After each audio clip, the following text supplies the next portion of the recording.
So welcome to my channel. पिलाने आज आम आम परिवेश विषय जाना प्रथम जाना आम परिवेश कौन आमर साधारणतः कहया गले परिवेश कौन ना आम चतुर्पार्श्व जहाँ आमको घेरी रही तो कथार कौन घेरी रही सब सजीव निर्जीव जो पदार्थ गुड़िक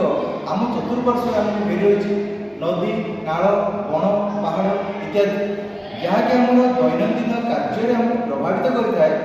आम परिवेश कही तो परिवेश साधारणतः भौतिक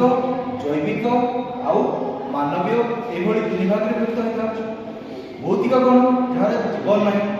जदि आम जा पहाड़ पर्वत ये सब द्रव्य जैविक कौन विविध हो पाए प्राणी हो पाए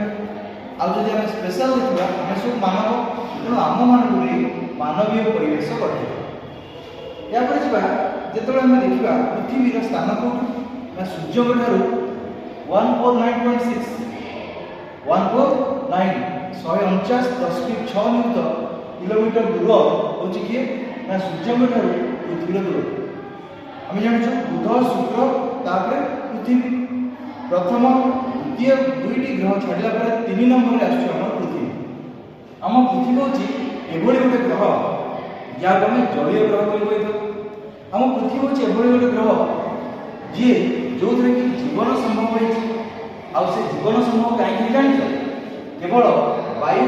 जल और मृत्तिकार अपूर्व समन्वय जेहेतु वायु और जल और मृत्तिकार अपूर्व समन्वय जीवन सृष्टि एवं जीवनधारी ग्रह जलीय ग्रह और नील ग्रह हिसाब से आमर पृथ्वी सर्वश्रेष्ठ तेणु पृथ्वी हूँ गोटे विराट परिसंस्था। धन्यवाद।